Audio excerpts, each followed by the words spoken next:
Have you ever heard the phrase years of lead? The phrase years of lead describes a phase of extreme political conflict within the Italian First Republic from 1968 to 1982. During the late 1960s, from 1968 to 1970, Italy was a hotbed of political unrest, plagued by strikes and riots organized by Marxist student groups, culminating in 1970 with the creation of the Red Brigades, a Marxist-Leninist terrorist organization that sought out to overthrow the Italian Republic and the Sovietization of Italy. This group started out with small acts of vandalism, such as setting fire to the parked car of the head of Siemens in Milan, but then escalated into far more vicious and violent attacks that became more and more daring and brutal as the years went by. The assassination of police officers and eventually even the police chief of Rome, bombings of political events, assassinations of right-wing politicians, assassinations of judges, lawyers and other state officials, assassinations of journalists, assassinations of CEOs of big Italian companies, assassinations of university professors and school teachers, assassinations of army members, assassinations of trade union members, and the assassination of an American diplomat. The culmination of Red Brigade violence took place in the years from 1978 to 1980, when most assassinations and kidnappings took place, and when the Red Brigades in 1978 kidnapped the Italian Prime Minister Aldo Moro after murdering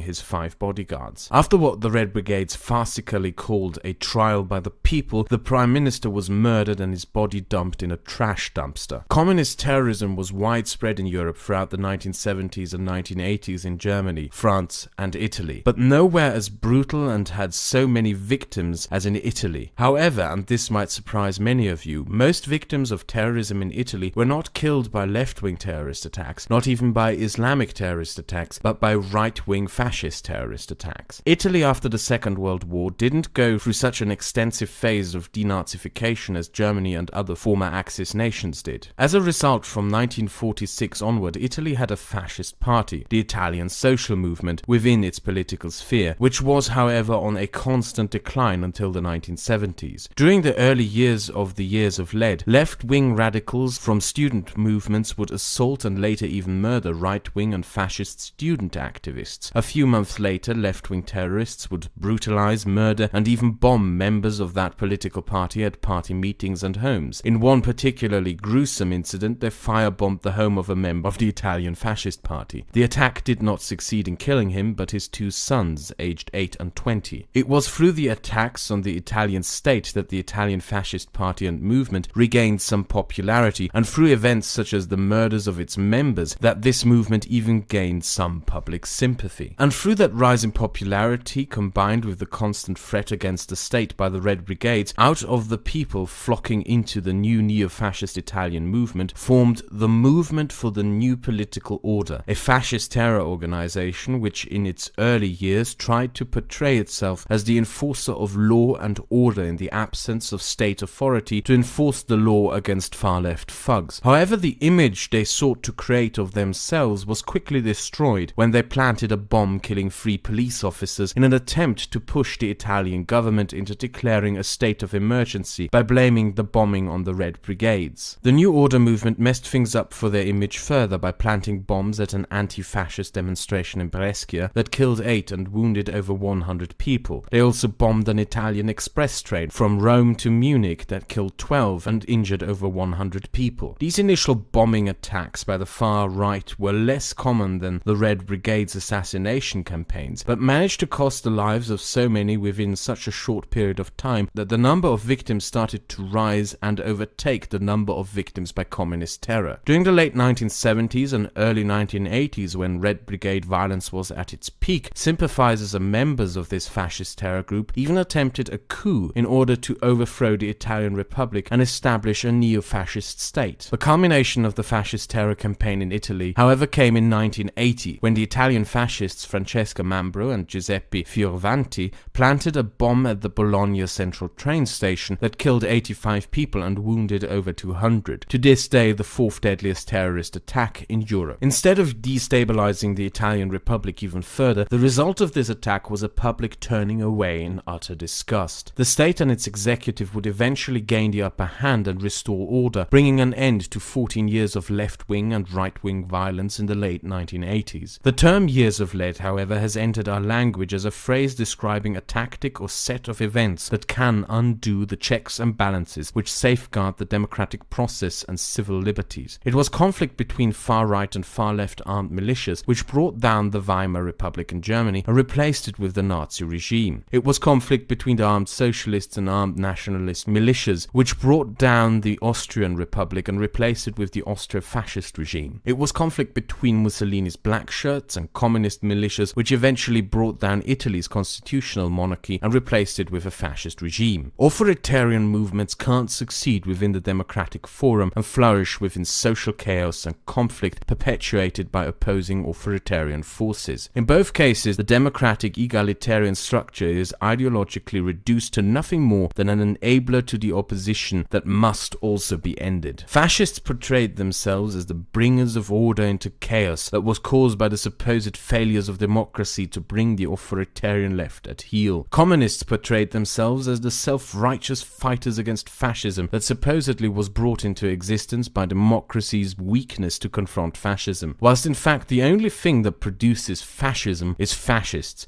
The only thing that produces communism is communists, and they thrive on each other's tendency to justify their own existence, whilst making democracy, egalitarianism and pluralism the supposed enabler of all evil. The structures that safeguard our liberties through constitution and the democratic framework have inherent in them a fundamental structure of rules that demand that no political movement use violence to enforce its will over others, and that the only arbiter of violence should be the state's judiciary and executive, who must under all circumstances be independent from the political powers in charge of the state. It is when that first rule is broken, when radical movements disregard the public forum of debate in favor of violence, that it is of the utmost importance to condemn and clamp down upon whatever side engages in this transgression. For if that is not done, the independent judiciary might also fall prey to political whims. The reason I bring this up is because I fear that we might be entering a similar stage in some Western societies again. In Quebec, a 27-year-old white nationalist walked into a mosque and murdered 6 people in a right-wing terrorist attack. Only a week prior to this attack, a nationwide police operation in Germany seized weapons and explosives stashed belonging to right-wing extremists who apparently planned attacks in Germany. The attack in Quebec only briefly seemed to gain wider media attention, and even less in our YouTube circles. I have often warned of making foregone conclusions over terrorist attacks when these are still happening, and this seems to be the extent to which reporting on this attack was limited. Brief announcements over Islamic terror, and after the realization that it wasn't Islamic,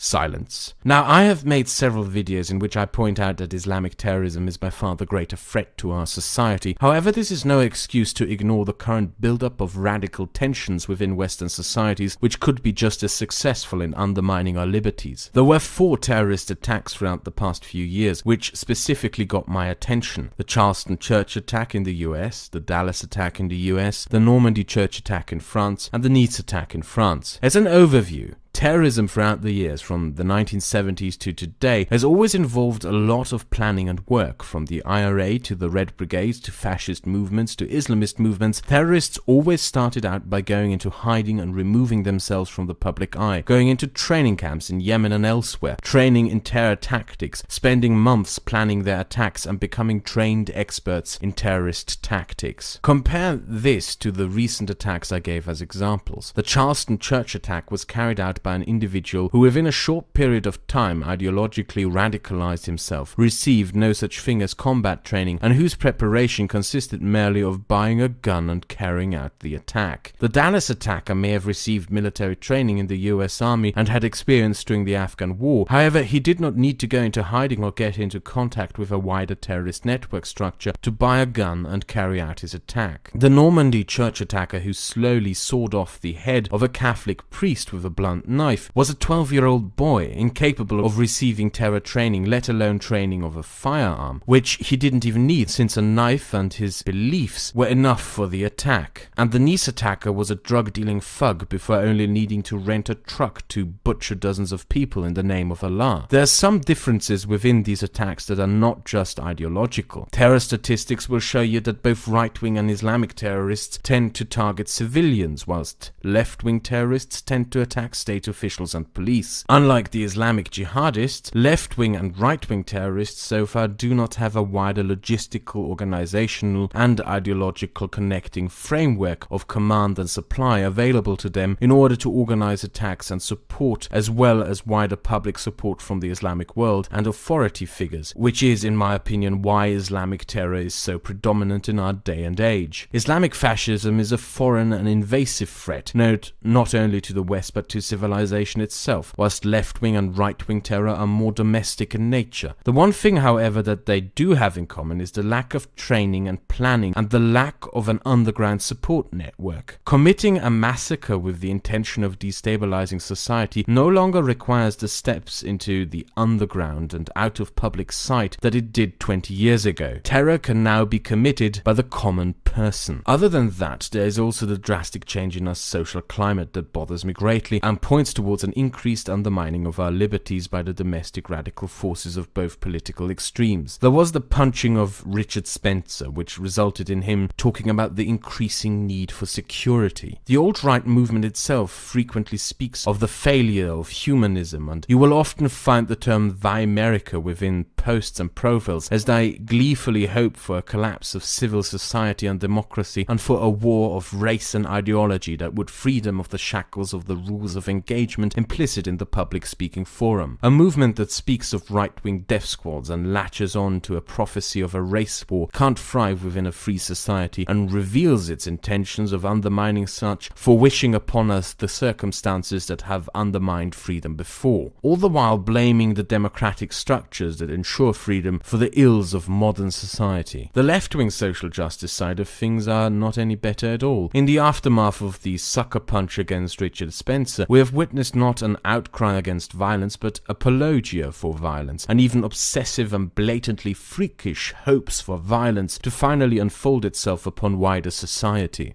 whilst blaming the democratic structures and rules that secure our society for the ills that befall our society. Both sides apparently wish nothing more than a collapse of the democratic framework, the collapse of humanism and the arrival of a destabilized society and wasteland where reason is dismissed in favor of barbarism and violence to decide who and what ideologies may rule. The survival of the most violent is apparently to them the way to decide the question over who and what should rule, rather than the survival of the better argument through election and debate. We see the advocacy of this behavior beyond their own smaller sphere of debate on YouTube, reflected within attitudes advocated by the media. The Guardian uploaded a video recently that essentially justifies, if not indirectly advocates, violence against those that it deems to be politically incorrect and opposed to its views of what the world should be. And as this video is in production, members of the Martin Luther King Society, a figure who achieved his movement's goals not through destabilizing society with violence, but through a course of respecting the rights of those they opposed in a struggle where they wanted to achieve those very same rights, stormed the grounds of UC Berkeley, clad in black, to start a violent, disruptive riot for the purpose of preventing something as innocuous as a loudmouth provocateur from speaking. We went from deplatforming, shadow banning and banning to outright justifications for violence, with complete and utter disregard for the notions of civil discourse and reason upon which our civilization has been built and subsequently prospered. Some of you may think that the foreign threat coming from the Islamic world is far more pertinent for us to concern ourselves with than the enemies of civilization and the open society that come from within our societies. But I would argue that if we ignore both these violent elements, their actions, their attacks and their gibberish for too long, we might find ourselves sorry for having done so. Discourse and discussion to persuade others of one's political views whilst rejecting violence is one of the principles that safeguard our civilization from falling into barbarism and tyranny. The open forum to discuss ideas is a cornerstone of our civilization, and having it disregarded in favor of violence is the overstepping of a Rubicon that we cannot allow to happen if our way of life is to be continued. If the level-headed basic civility of having discourse rather than engaging in violence for political means is lost, we will lose everything that we hold dear.